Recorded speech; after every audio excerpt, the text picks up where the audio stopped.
Supreme court ने मंगल के रोज़ मरकज़ी हुकूमत और तमाम रियासतों और मरकज़ के ज़ेर इंतज़ाम इलाक़ों से इस दरख्वास्त पर जवाब तलब किया है, जिसमें इल्ज़ाम लगाया है कि आधार कार्ड को शहरियत और रिहायशी पते के लिए गलत इस्तेमाल किया जा रहा है।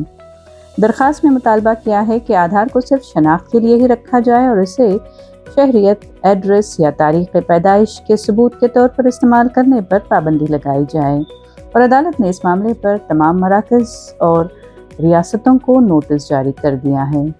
ये दरख्वास्त वकील अश्विनी दुबे ने दर्ज की है। इसमें इलेक्शन कमीशन के साथ मरकज़ और रियासतों को कहा गया कि आधार को वोटर रजिस्ट्रेशन फॉर्म में तारीख़ पैदाइश और रिहाइश के सबूत के तौर पर इस्तेमाल न किया जाए।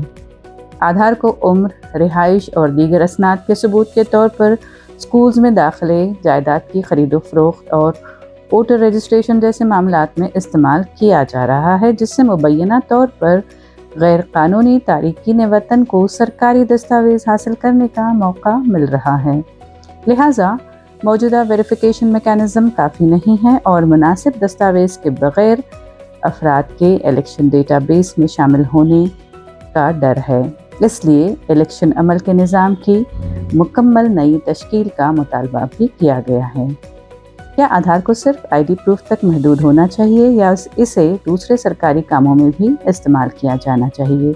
आपकी क्या राय है नाजरीन? हमें कमेंट सेक्शन में ज़रूर बताएं। साला डिजिटल उर्दू को लाइक, शेयर और सब्सक्राइब ज़रूर करें।